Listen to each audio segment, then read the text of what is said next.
मेहमान है। क्रम से इसका स्वाध्याय चल रहा है। 11 नंबर की गाथा तक हम पहुंच गए हैं। अभी सनावत में थे तो वहाँ 11 नंबर की गाथा प्रारंभ हुई थी। आप लोगों ने ये जो समय सार कलश विधान रखा हुआ है, अभी जब आप इसको पढ़ेंगे और अगर शांति से और गंभीरता से अगर ये आप विधान करेंगे तो गारंटी से आपको आत्मानुभूति हो सकती है। इतनी बड़ी बात मैं कह रहा हूँ क्योंकि ये जो समय सार परमागम है, आचार्य कुंद देव ने तो इसमें जो दो लाइनों में जो गाथा है, 415 गाथाओं में वस्तु के स्वरूप को व्यवस्थित बताया है, लेकिन उसमें पुरुषार्थ, उसमें जो वीर्य उछलता है, जो आत्मानुभव करने के अंदर में एक साधक को भावना जगती है, उसका काम करते हैं आचार्य अमृत चंद देव के अमृत कलश। अगर आप कलशों के बिना समय सार पढ़ोगे तो आपको समझ में आएगा, लेकिन अंदर में उछलता मेरा पुरुष आज वो नहीं उछलेगा। इसलिए ये आप जो विधान अभी मैं पढ़ा, जब आप भैया भी कर रहे थे तो मैंने इसको पढ़ रहा था तो इतना आनंद आ रहा था, ऐसा लग रहा था क्या गजब का विधान होने वाला है। देखो ये समय सार अद्भुत अद्भुत अद्भुत ग्रंथ है। इसकी कितनी महिमा है। ये अपन अमृत चंद आचार्य जो आज से 1000 वर्ष पहले भावलिंगी दिगंबर मुनिराज हुए, वो स्वयं इस समय सार के बारे में क्या कहते हैं वो अपन को देखना चाहिए। वो कहते हैं, यद्यपि मैं तो एकमात्र चैतन्य मूर्ति हूँ, परिणति मेरी मलिन हुई है मोह उदय से। समझ में आया? यद्यपि मैं तो एक चैतन्य मूर्ति हूँ, ये श्रद्धा का विषय हो गया।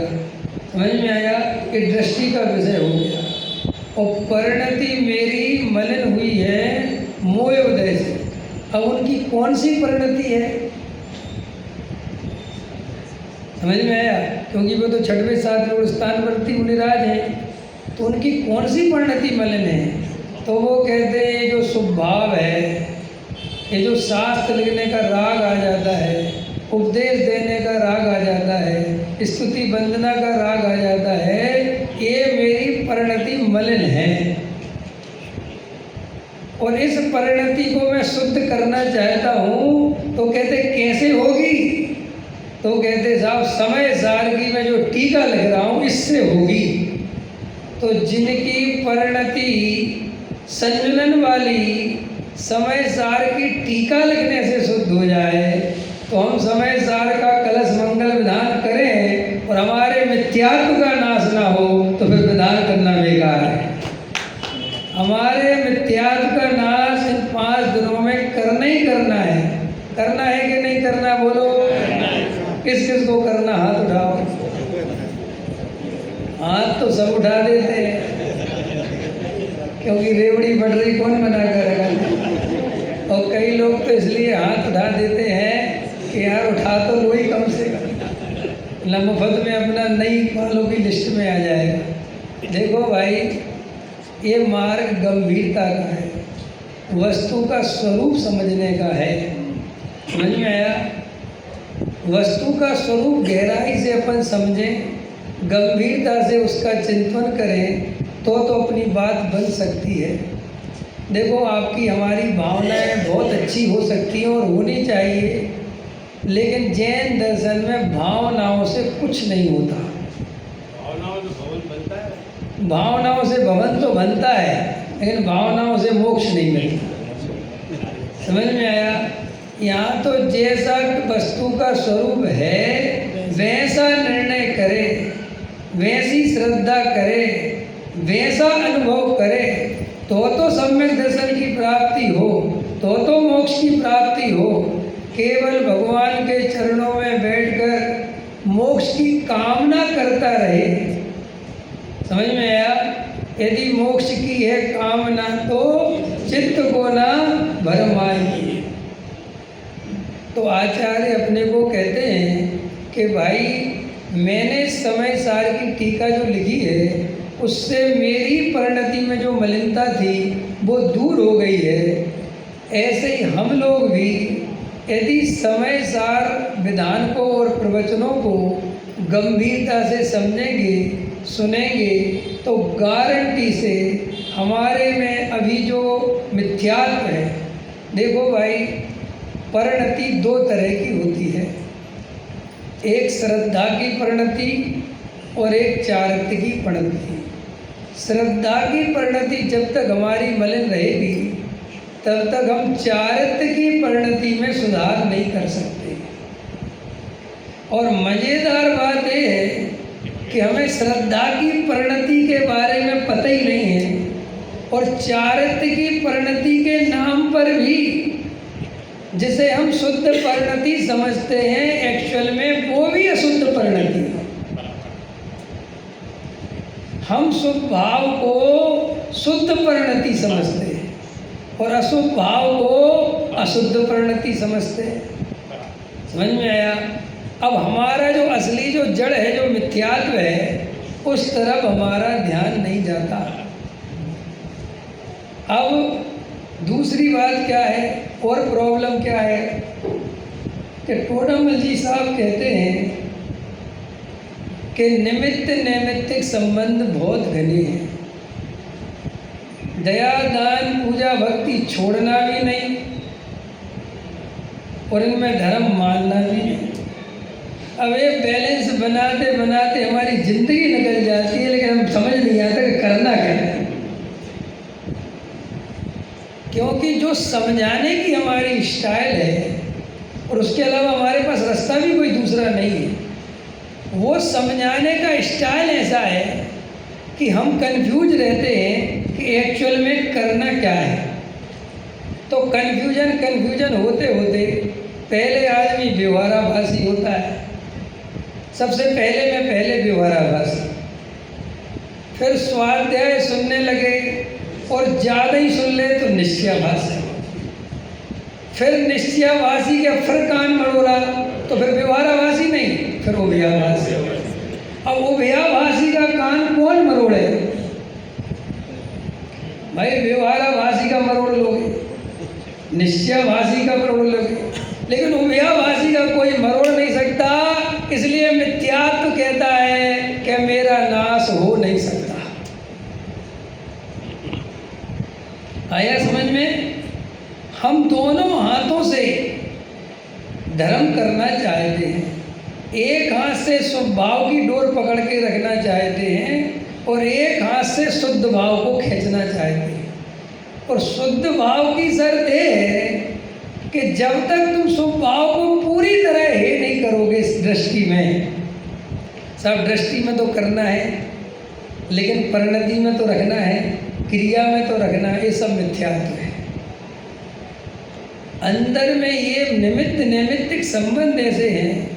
अब यही मुक्ति का मार्ग, यहीं से अपने को समझना है कि भेद ज्ञान क्या है, तत्व निर्णय क्या है, वस्तु का स्वरूप क्या है। तो ये समय सार का सार क्या है? तो आचार्य कहते हैं भाई जीव अलग है और पुद्गल द्रव्य अलग है। और जीव माने जो अंदर में गायक भगवान आत्मा है वो जीव है, और ये शरीर आदि जो है ये पुद्गल द्रव्य है। इन दोनों के बीच में अत्यंत अभाव है। कौन सा भाव है? अब वो कहते हैं कि जड़ की क्रिया जीव कर नहीं सकता। जड़ की क्रिया, क्योंकि जीव पुद्गल नहीं है, और जीव और पुद्गल के बीच में कौन सा भाव है? अत्यंत अभाव। और दिखाई क्या देता है? दिखाई यही देता है कि मैं शरीर की क्रिया कर सकता हूँ। अभी ये विधान, पूजन, पाठ, ये मंगल कलश स्थापनाएं कौन कर रहा है? आत्मा कर रहा है कि पुद्गल कर रहा है? कौन कर रहा है बताओ? दोनों मिलके कर रहे। साहब गजब हो गया। एक काम को दो आदमी मिलके कर रहे हैं। समझ में? देखो बराबर बोल रहे हो, सही बोल रहे हैं। देखो हम बोलते क्या हैं इसकी बहुत कीमत नहीं है, हम अनुभव क्या करते हैं इसकी कीमत है। हो सकता है आप में से सब एक साथ कहें कि नहीं साहब, जड़ की क्रिया जड़ में होती है और चेतन की क्रिया चेतन में होती है, ऐसा ही वस्तु का स्वरूप, ये परम सत्य है। लेकिन आचार्य कहते हैं ऐसा सत्य तुम्हारे अनुभव में आए तो सम्यक दृष्टि हो गई। समझ में आया? और जड़ की क्रिया हो और जड़ की क्रिया मैंने करी, समझ में आया, ये अंदर में धारा चलती हो, इसका नाम मिथ्यात्व है। अब अंदर में जाकर देखो अपना वास्तव में लक्ष्य क्या है, हमारा उद्देश्य क्या है। पूजा पाठ करना हमारा उद्देश्य है, विधान कराना हमारा उद्देश्य है, पंडित जी के प्रवचन कराना हमारा उद्देश्य है। क्या उद्देश्य? आप यहाँ किस लक्ष्य से आए बताइए? हमारा लक्ष्य क्या है? आप यहाँ मंदिर में इतनी गर्मी में इतने सारे लोग, पूरा हाल खचाखच भरा हुआ है, आप किस लक्ष्य से यहाँ आए हैं? सम्यक प्राप्त करने के लिए। बराबर, सम्यक के प्राप्ति के लक्ष्य से आए हैं। अब आचार्य कहते हैं कि ऐसे लक्ष्य से तुम कितने साल से आ रहे हो? सब 50 साल से आ रहे हैं। तो आचार्य कहते हैं 50 साल से आ रहे हैं, तो हमारे लक्ष्य की प्राप्ति क्यों नहीं हो रही है? ये सोचना चाहिए, ये प्रश्न करना चाहिए। हम पूजा पाठ करने के लिए नहीं बने भैया, हमें तो भगवान बनना है। समझ में आया? हम समाज के लिए नहीं बने, हम मंदिर बनाने के लिए नहीं बने, हम तो अपने इस भव में आत्मा का अनुभव हो, इसके लिए यहाँ पर बैठे हुए हैं। कि समाज का क्या होगा, मंदिर का क्या होगा, प्रभावना कैसे होगी, लोग तत्व में कैसे लगेंगे, ये सब व्यवहार का उपदेश है। वस्तु का स्वरूप तो ये है कि जिस द्रव्य का जिस समय जो परिणमन जब जैसा होना है, वो सर्वज्ञ के ज्ञान में गारंटी से अनंत काल पहले झलका है और वो परिणमन वैसे ही होगा। ऐसी श्रद्धा अपने को है क्या? अगर नहीं है तो आचार्य कहते कि विचार करोगे मुझे अभी तक ये श्रद्धा क्यों नहीं हुई है।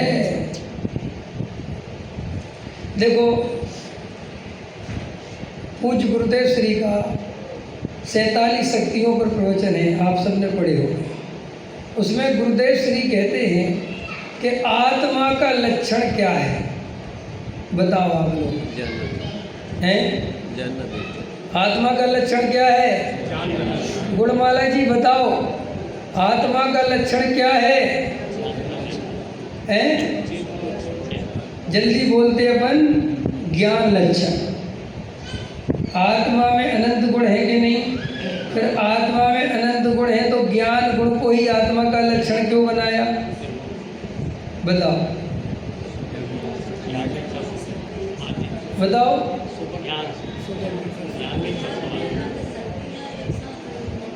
हाँ अच्छा, मोक्ष हुआ कह रहे, मुझे पता है, इसलिए मैं जानबूझ के ऐसे ऐसे विषय उठाऊंगा जिसमें तुम भी घूमो और मैं भी। बताओ जल्दी, क्यों बनाया आत्मा का लक्षण ज्ञान? और किसी में नहीं पाया जाता इसलिए बनाया? अरे अपन और किसी की बात ही नहीं कर रहे, अपन तो कह रहे साहब आत्मा में अनंत गुण है कि नहीं, श्रद्धा है कि नहीं, चारित्र है कि नहीं, सुख है कि नहीं, सब बहुत सारे गुण हैं। तो भाई ज्ञान को ही गुण क्यों बनाया? आत्मज्ञानम स्वयं ज्ञानम ज्ञान, इतनी बड़ी बात। तुझे आत्मा के अनंत गुणों का अनादर है कि नहीं? ज्ञान में ही अनंत गुण आ रहे हैं, ज्ञान में ही अनंत गुण आ रहे हैं। और बताओ, बताते जाओ बताते जाओ। तभी अनंत गुण भी हमारी समझ में है, ज्ञान से श्रद्धा आएगी, और अच्छी बात है। और बताओ बताओ बताओ, सबको बोलने का अधिकार है। हैं? देखो मैं तुम्हें एक बात बताता हूँ, नोट करना, उसको समझना।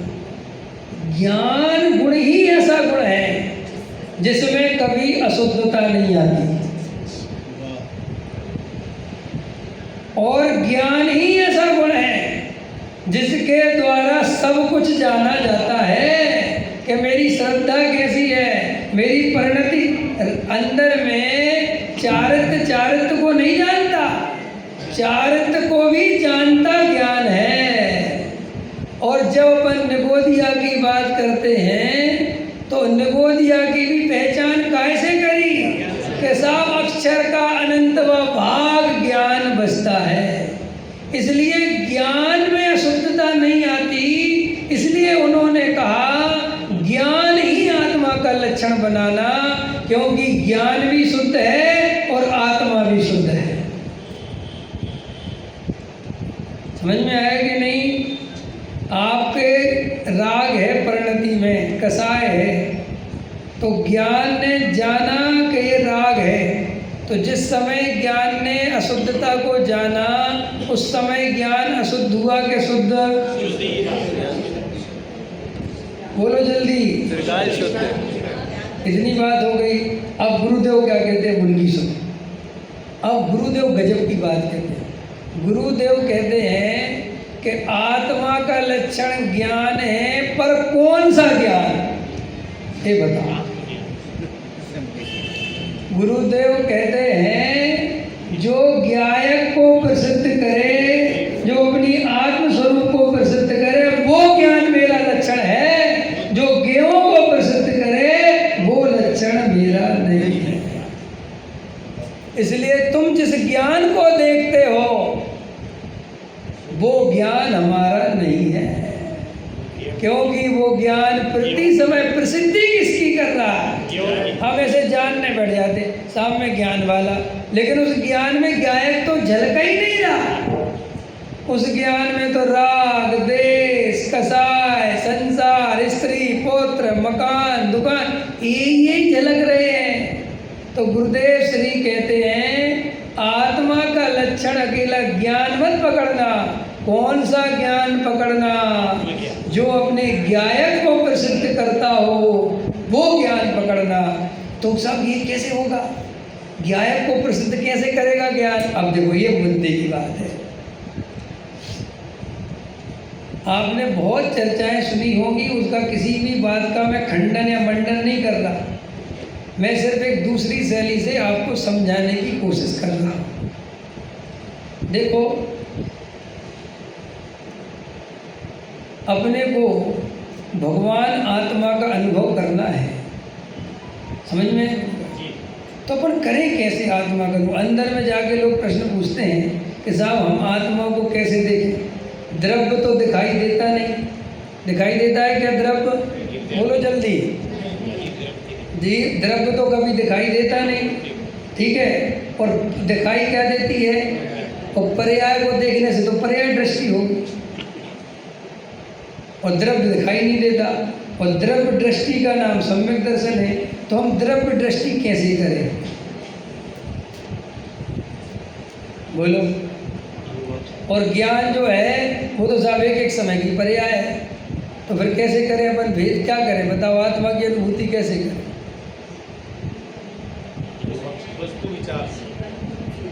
वस्तु विचार तो हो ही गया ना, अब अंदर जाना है ना, हो गया ना वस्तु विचार। अब अंदर चलेंगे ना, अब अंदर देखना ना, निर्विकल्प वेदन में जाना है ना। तो कैसे करें? तो देखो आचार्य कहते हैं कि वो ज्ञान जो है उसे ही ज्ञायक मानो। वो ज्ञान को तुम ज्ञान मत मानो, वो ज्ञान ही ज्ञायक है। ऐसा ज्ञायक पने को प्रसिद्ध करता हुआ ज्ञान, और उसमें अभेद हो जाना, निर्विकल्प। एक अभेद हो गया ना, ज्ञान कहाँ लीन हो गया? ज्ञेयों में नहीं, अपने ज्ञायक में। तो ज्ञान अपने ज्ञायक में स्थिर हो गया और ज्ञेयों की दृष्टि हट गई। इसका नाम ही आत्मा की अनुभूति है।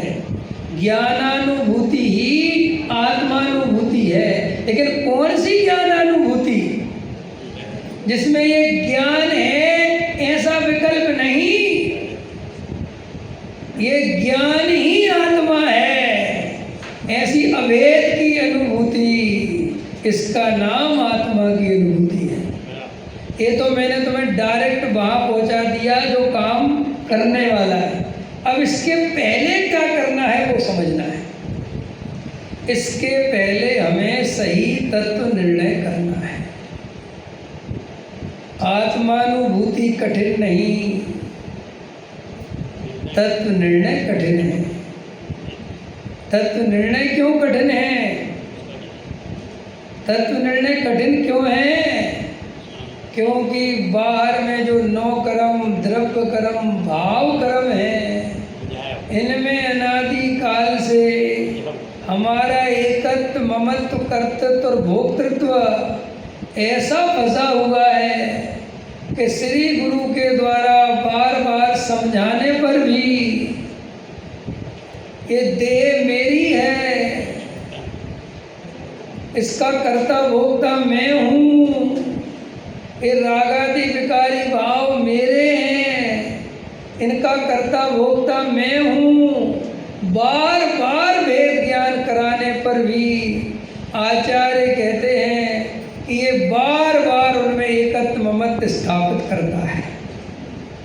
करते हैं कि नहीं? पुण्य है कि उपाधि? बोलो जल्दी। देखो ऐसे बोलना चाहिए।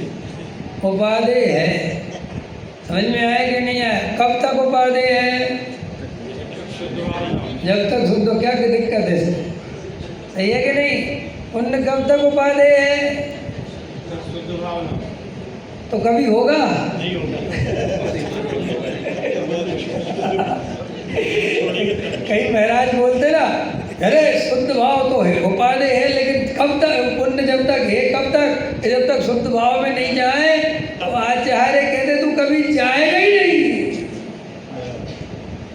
रास्ता तो यही है। हाँ, मार्ग यही है, लेकिन मार्ग ऐसा है कि होते हुए भी, जब मैं दिल्ली में ट्रेन में बैठा था तो आगरा पढ़ा था कि नहीं, ग्वालियर पढ़ा था कि नहीं, बीना पढ़ा था कि नहीं, विदिशा पढ़ा था कि नहीं, लेकिन दिल्ली में बैठते ही समय मेरी दृष्टि में हे था कि नहीं? अगर कोई कहे कि जब आगरा निकले तब हे मानना, तो गारंटी से आगरा में उतर जाऊंगा। खतरनाक बात है। देखो, कल परसों डॉक्टर साहब का प्रवचन सुन रहा था, उसमें ले रहे थे दादा कि पंडित साहब, दादा ये ले रहे थे, आपका नाम बहुत लेते दादा, तो आपकी बहुत याद आती है। अब आप लोग तो हमारे सब गुरु हैं, हमें तो अच्छा नहीं लगता आप लोगों के सामने सुनाए, लेकिन अब ठीक है, अब हम लोगों को सुनाना तो नहीं की उपस्थिति में होगा ना, क्योंकि ये लोग आशीर्वाद देंगे कि सही सुना रहा है। मेरे कल चले जाएंगे तो प्रमाणित तो रहेंगे। अब इनके सामने सुनाने नहीं मिले और बाद में सब चले जाए और फिर मैं सुनाने बैठूंगा तो तेरा क्या भरोसा? इसलिए ये बहुत अच्छा रहता, इसलिए मैं जानबूझ के आया। अगर पंडित साहब नहीं कहते, क्योंकि मैं आ नहीं सकता था, परिस्थिति ठीक नहीं थी, विदिशा का कैंसर हो गया, इधर आ गए। अरे तो क्या बता रहा था मैं कि डॉक्टर साहब कहने लगे, पुण्य पाप अधिकार वचन चल रहा था और पंडित साहब का ही नाम ले रहे थे, तो बोले एक बात बताओ, आचार्य एक तरफ तो कहते हैं कि अगर एक अक्षर कम हो जाए, कितना? एक अक्षर अगर उनके सूत्र में कम हो जाए तो जैसे गृहस्थों को पुत्र रत्न की प्राप्ति होने पर खुशी होती है, ऐसा आचार्यों को सूत्र लिखते समय अगर एक अक्षर कम हो जाए तो इतनी खुशी होती है। तो पहले तो वे ये समझा रहे थे कि आचार्य तो बाल ब्रह्मचारी, मुझे बाल बच्चों का उदाहरण कहाँ से दे रहे? तो बोले भाई साहब, वे तो खुद तो बाल ब्रह्मचारी हो सकते हैं, लेकिन समझाने वाले तो संसारी हैं, उनको तो वो ही उदाहरण समझ में आएगा। ये कैसे समझ में आएगा? जैसी एक गृहस्थ को पुत्र रत्न की प्राप्ति होने पर होती है, ऐसी खुशी आचार्य को सूत्र लिखते समय एक अक्षर कम लिख जाए तो होती है। तो साहब तो बहुत बड़ी बात है।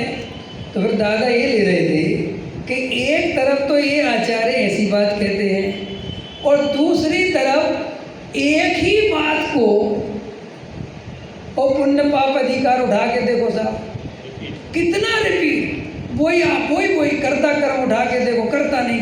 अरे भाई 10 बार कह दिया, 20 बार कह दिया, अब समझ गए नहीं, फिर से सुन।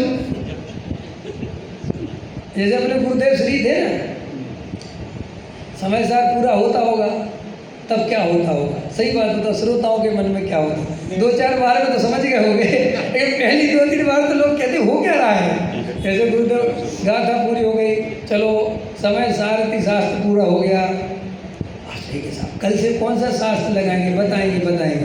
बोलो नमा समय सारा है ये वो कह रहा है कि भैया यही सुनना है। फिर दूसरी बार ऐसा अब यही सुनना है। ऐसा उनने जिंदगी भर एक ही ग्रंथ सुनाते रहे। तो आखिर भैया ऐसा इतने बड़े महापुरुष ने क्यों किया? आचार्य कहते ये मोह इतना खतरनाक है कि अगर जिंदगी भर सुनाने पे भी निकल जाए तो सौदा महंगा नहीं है। और दूसरी बात चाहिए ही नहीं। अरे तुम दोपहर में कहते हो कि शराब का चाल लगा लो, शाम को कहते हो गुड़स्तान लगा लो और सुबह कुछ और लगा लो। आचार्य कहते भाई तू जब तक मोह का नाश ना हो जाए तू समय सार से हटी मत। 3 टाइम यही सुन। ये कहाँ लिखा? इसी में जब आप अभी पढ़ोगे कलश, इसमें एक कलश है, उसमें लिखा है कि तुम शीघ्र आत्मा का अनुभव कर लेना जब तक ये दृष्टि पुरानी ना पड़े। ये आचार्य भी जानते हैं कि ये मोह इतना खतरनाक है भाई साहब। समझ में आया? अब इसका उदाहरण कैसे दूं?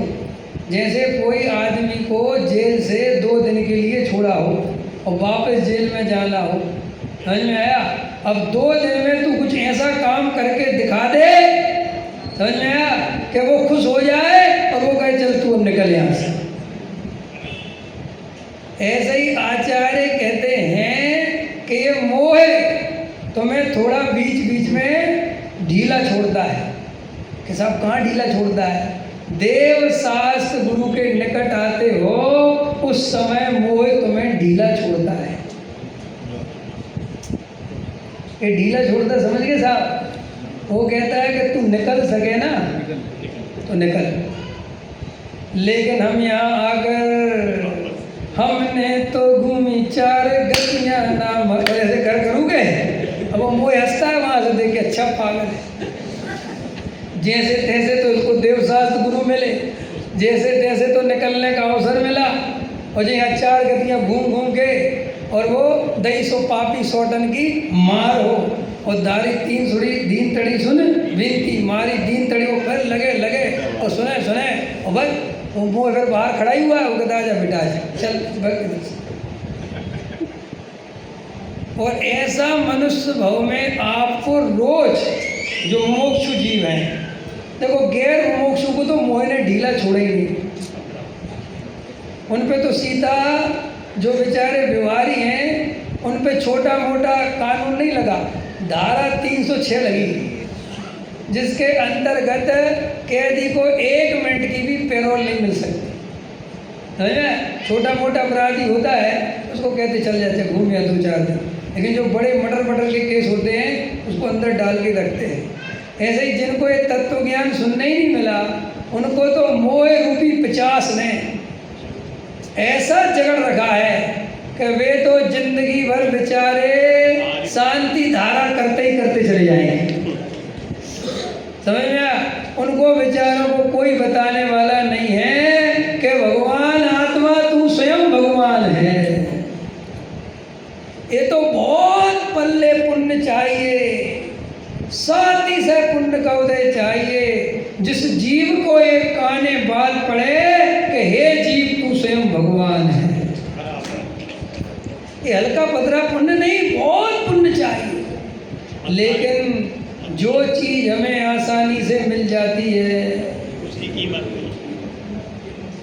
हमारी ऐसी आदत है अपन भगवानों के दर्शन करने जाओ तो जो भगवान बिल्कुल सामने दिख रहे होंगे उनको कम देखेंगे, जो दूर दिख रहे होंगे उनको ज़्यादा देखेंगे।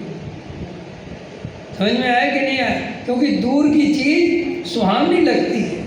ऐसे ही अपन को सहज ही ये वस्तु का स्वरूप सुनने समझने मिल गया, आत्मा की बात सुनने मिल गई, तो अभी हम इसे काय में खो रहे हैं?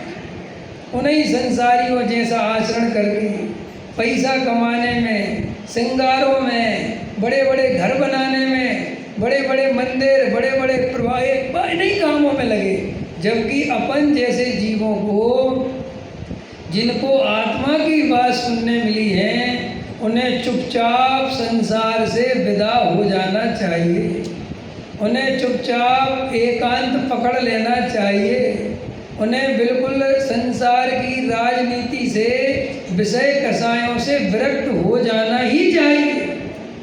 तभी हमारी आत्मा की सुनने का लाभ है। तो क्या बता रहा था मैं कि वो मोह ने थोड़ा ढीला छोड़ा, समझ में आया? तो भाई साहब ये जो अपन को थोड़ा ढीला छोड़ा है, और इस ढीले में भी दो बातें ध्यान रखना। अब जब आप प्रवचन सुनने बैठते हो तब मोह और ज़्यादा सो जाता है, क्योंकि प्रवचन में रंग राग के लिए कोई जगह नहीं है, लेकिन ये पूजा पाठ में रंग राग के लिए जगह है। थोड़ा अच्छी तर्ज पे गाओ ना, थोड़ा म्यूजिक ढंग का बजाओ। हमारा गोला कहाँ है, हमारे चावल कहाँ है, हमारी थाली कहाँ है? तो इसमें बाहर में राग का विस्तार बहुत है, आया समझ में? तो यहाँ पर मोह का नाश पूजा पाठ भक्ति में करना थोड़ा मुश्किल है। हाँ, अगर कोई जीव क्रियाओं में तन्मय नहीं हो और पूजा पाठ में भेद ज्ञान जागृत रखे और अपने लक्ष्य को ध्यान में रखे, तो उसको जिन दर्शन भी निज दर्शन का कारण बनता है। लेकिन जो जिन दर्शन को ही अपना लक्ष्य बना के बैठा है, जो पूजा पाठ की सामग्री चढ़ाने को ही पूजा समझता है, जो कलशों की स्थापना को ही पूजा समझता है, वो जीव उस पूजा पाठ भक्ति के दौरान आत्मदर्शन नहीं कर सकता। आत्मदर्शन करने के लिए जागृति चाहिए। अब देखो, स्वाध्याय में आप जो बैठे हैं, अब इन स्वाध्याय में भी जो जीव पूजा पाठ में ज़्यादा थक गए होंगे वे सो रहे होंगे। सो रही अम्मा के जाग रही? अच्छा, सो तो नहीं रही पक्का? तो आपको कैसे पता चला मैं आपसे ही कह रहा हूँ? आया समझ में कि नहीं? इसलिए देखो, बहुत समझना, बहुत खतरनाक बात है, थोड़ी घबराना नहीं। देखो भाई, दया दान पूजा पाठ भक्ति उतना ही करना चाहिए जिससे हमें थकान ना हो, हमारे प्रवचन में आलस ना आवे। अगर हम बहुत ज़्यादा उसमें लगे हैं और जहाँ जागने का काल आया है वहाँ हम सो गए, तो श्री गुरु कहते भाई साहब गए काम से, यही मौका था। देखो अभी यही मौका है कि नहीं? अभी अपन इस जैसे ही मैं कहूँगा जावाणी के ज्ञान थे, भाई साहब आपका उपयोग ऐसा बाहर भागेगा, लगाओ कौन सा विधान चलना हो गया काम। आचार्य कहते ऐसे अनंत काल से ये मोह हमें घुमा रहा है, और हम थोड़ी देर के लिए जागृत होते हैं और वो चोट जो लोहार की करनी थी उसकी जगह वो सुनार की चोट टिक टिक टिक करके इतने में काम खत्म हो जाता है और अगले दिन वापस वहीं पहुंच जाए। और परिणति के साथ एक प्रॉब्लम और है, जैसे आज किसी का पुरुषार्थ उछला तो वो कल वहीं तक नहीं उछलेगा, वापस जीत नीचे है, फिर उछालो। तो इसलिए भाई साहब 4 हाथ 24 गज अंगुल अष्ट प्रमाण और ताऊ पर सुल्तान है, अब मच्छू को चौहान। ऐसे ही जब ये समय सार की गर्जना हो और परिणति उछल रही हो और अंदर में जाने का भाव बन रहा हो, तो भूल जाना विधान, भूल जाना पूजा, भूल जाना प्रवचन, सब खत्म। हम तो यही करने आए थे और हमें अपने लक्ष्य की प्राप्ति हो गई। अब पंडित जी आगे क्या सुना रहे सुनाते रहे, हमें कुछ लेना देना नहीं। प्रवचन सुनना हमारा लक्ष्य नहीं है, आत्मा का अनुभव हमारा लक्ष्य है। 1 घंटा प्रवचन नहीं सुनना, इस 1 घंटे में वो समय खोजना है जिसमें अंदर में डुबकी लग जाए। पकड़ में आया, समझ में आया, ये है अमृत कलश, ये है समय सार। भाई बहुत गहराई से वस्तु का स्वरूप समझना, गंभीरता से समझना, यदि अपने को आत्म कल्याण करना है तो अपन ने 3 बातें कही, नौ कर्म, द्रव्य कर्म और भाव कर्म।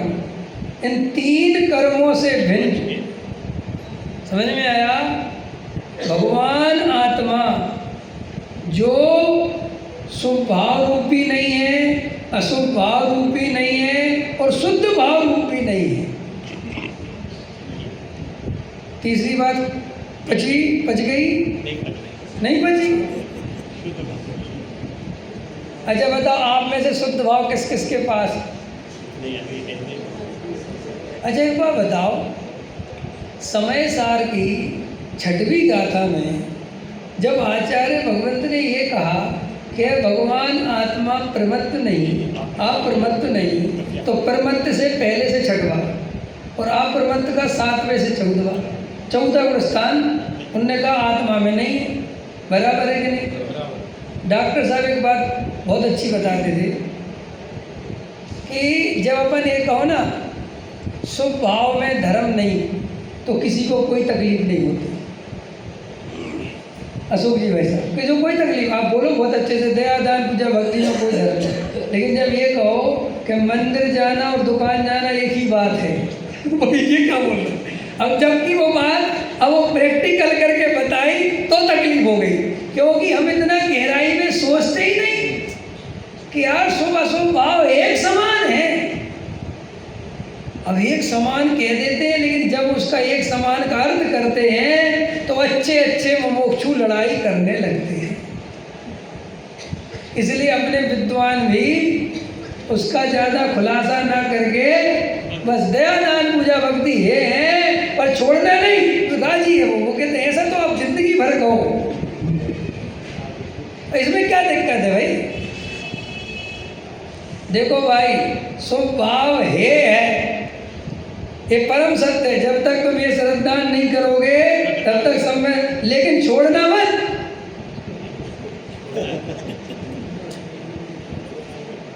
ये बेचारा जो ये बोलने वाला है ये खुद भी मिथ्या दृष्टि है और एक दूसरे को भी बेचारे को मिथ्या दृष्टि दे रहे थे। अरे भाई तुम स्वतंत्र करने के पहले ही कस देते हो आदमी जिसको निश्चयाभासी होने का डर लगता हो या निश्चयाभासी ना हो जाए इसका डर लगता हो, वो कभी सच्चा अध्यात्म सुना ही नहीं सकता। क्योंकि जो 56 इंच का कलेजा है, जो अभी मोदी जी का है ही नहीं, समझो पहले था 2014 में, वो जो मजबूती चाहिए, ये बिना डरे, समझ में आया कि नहीं आया, तब वो सच्चा अध्यात्म सुना सकता है। जो ऐसे सुनाता है ऐसा दया दान पूजा भक्ति है तो है, पर भैया छोड़ना नहीं, वो तो कुछ बात ही खत्म हो गई, उसमें दम ही नहीं है। साहब इसको अपन कैसे माने? आप अगर समय सार पढ़ते हैं तो जितनी निर्दयता से पुण्य का निषेध आचार्य कुंद देव ने किया है, अमृतचंद देव ने किया है, जयसेन आचार्य ने किया है, और आगे पंडित बनारसी दास जी हुए और पोटोडमल जी साहब और आपके गुरुदेव श्री हमारे हुए, इन सब ने, समझ में आया? गुरुदेव श्री की भाषा सुनोगे तो पता कहते एकांत पुण्य है। एकांत पुण्य समझते हो? माने इसमें जरा सी भी गुंजाइश नहीं है कि साहब इस अपेक्षा तो उपाधि है। तो मैं तो क्या कह रहा था कि 6वीं गाथा में उन्होंने प्रमत्त और अप्रमत्त तो प्रमत्त में तो पहले से छठवां गुण स्थान शुभ भाव और अशुभ भाव, ठीक है। और फिर कहा शुद्ध भाव भी है। अब अपने से प्रश्न करो कि जब शुद्ध भाव हमारे है ही नहीं तो उसको हे कहने का मतलब क्या है? भाई वो चीज़ होनी तो चाहिए। भाई मैं कहूँ शुभ अशुभ भाव है तो बिल्कुल ठीक है, मेरी परिणति में शुभ भाव है और अशुभ भाव है तो है, ये बात तो ठीक है। लेकिन जब शुद्ध भाव है ही नहीं तो इसको हे क्यों कहा? बताओ, इसका जवाब दो। हैं भाई शुद्ध भाव है नहीं, जब है नहीं तो शुद्ध भाव का लक्ष्य तो करेगा नहीं। कैसे करेगा जब है ही नहीं? तो फिर उसको शुद्ध भाव है ये क्यों कहा? कितने टाइम हो गया? 4 मिनट हो रहे हैं। ऐसे समय का ध्यान रखने वाले चाहिए। 4 मिनट हो रहे हैं, बताओ क्यों कहा है? नहीं, हम तो नहीं बता रहे भैया, आप बताओ। नहीं, छठवीं गाथा सबने पढ़ी कि नहीं पढ़ी? देखो मैं यहाँ बिल्कुल भी आपको कुछ नहीं पढ़ाऊंगा, सिर्फ आपसे पढ़ने आया हूँ। बताओ आपने छठवीं पढ़ी, उसमें उन्हें कहा कि रवि हो दिया पमत्तो जान को दुजो एवं बढ़न की शुद्ध इस भांति वह शुद्ध है और वो शुद्ध भाव है का। उन्होंने कहा भगवान आत्मा कभी प्रमत्त होता ही नहीं, अप्रमत्त होता ही नहीं, वो तो सदा का एक ज्ञात भाव। तो भाई शुद्ध भाव तो है ही नहीं, तो फिर शुद्ध भाव को हे क्यों कहा? जैसे सम्यक दर्शन की पर्याय है तो मिथ्या दृष्टि के पास है नहीं, और जिसके पास है उसको ये समझाने की जरूरत नहीं। कितना कठिन बात है भाई। अब चलो तुम अभी शुद्ध भाव छोड़ो, सम्यक दर्शन की पर्याय है कि उपाधि? बोलो जल्दी। तो तुम्हारे पास है? जब मैं पढ़ता था, जब मैं कनिष्ठ उपाध्याय में, ये प्रश्न मेरे मन में पहला आया कि ये लोग शुद्ध भाव को ये कहते हैं, कैसे अज्ञानी है? अरे शुद्ध भाव है कहाँ भाई? ये करने के लिए पहले चीज होए तो, जैसे अपन पुण्य ये कहते हैं तो पहले तुम्हारे पास पुण्य होए तो। अब जो दुकानदारी में लगा हुआ है वो उससे कहो पुण्य है, वो कहा ठीक वेरी गुड, वो तो है ही, हम तो वैसे ही हेड मान के बैठे कोई दुकान वाला बैठा हो जैसे अभी और उसके कान में प्रवचन पड़ रहा हो कि पुण्य है, देखो कैसे मूर्ख है भाई, पुण्य में लगे हुए असली है तो हमने कहा, हम तो कहे तक नहीं। तो उसका है कैसा है समझ में है भाई? चीज होए, देखो दया दान पूजा भक्ति व्रत शील संयम है, तो भाई दया दान पूजा भक्ति शील तुम्हारी परिणति में होए तब तो ये करोगे, जब है ही नहीं। तो जो अपने विरोधी है वो ये कहते हैं कि पहले तुम दया दान पूजा भक्ति व्रत पास करो तब तो ये करना। अभी बड़ी खतरनाक बात है, इतनी खतरनाक बात है कि भाई साहब समझ में नहीं आया कि इसमें करना क्या है। अब ये बात मैं रात को बताऊंगा, अभी नहीं बता रहा। नहीं अभी नहीं बताएंगे, अभी तो तुम अंदर में जन भर चिंतन करना कि शुद्ध भाव को ये क्यों कहा भाई? जब है नहीं तो समझ में आया? रात को इसका जवाब दूंगा। अभी तो देखो ऐसा बन शुरुआत में आपका ये सब व्यवस्था बनी, व्यवस्थित शाम को इसका भी जवाब देंगे। और अपन अभी तो भूमि का स्वरूप प्रवचन था, शाम को व्यवस्थित अपन ने पूरा जो 11 गाथाओं का विषय है समय सारणी में, अपन को 11 गाथा की टीका से चलना है, तो वो आज तक जो विषय है वो भी लेंगे। और इसमें 2, 3, 4 बहुत अच्छे कलश हैं जो अपन शाम को मैं पे करके आऊँगा। एक 29 नंबर का कलश, एक 15 नंबर का कलश मैंने देखा है, उसमें ये समझाया है कि वास्तव में अगर आत्म कल्याण करना हो तो क्या करना चाहिए। तो उसके अपन 2 कलश भी लेंगे व्यवस्थित, और शाम को आपका इस प्रश्न का जवाब देंगे कि शुद्ध भाव को ये क्यों कहा है। ठीक है, विशेष समय अपना हो गया, विशेष चर्चा बाद।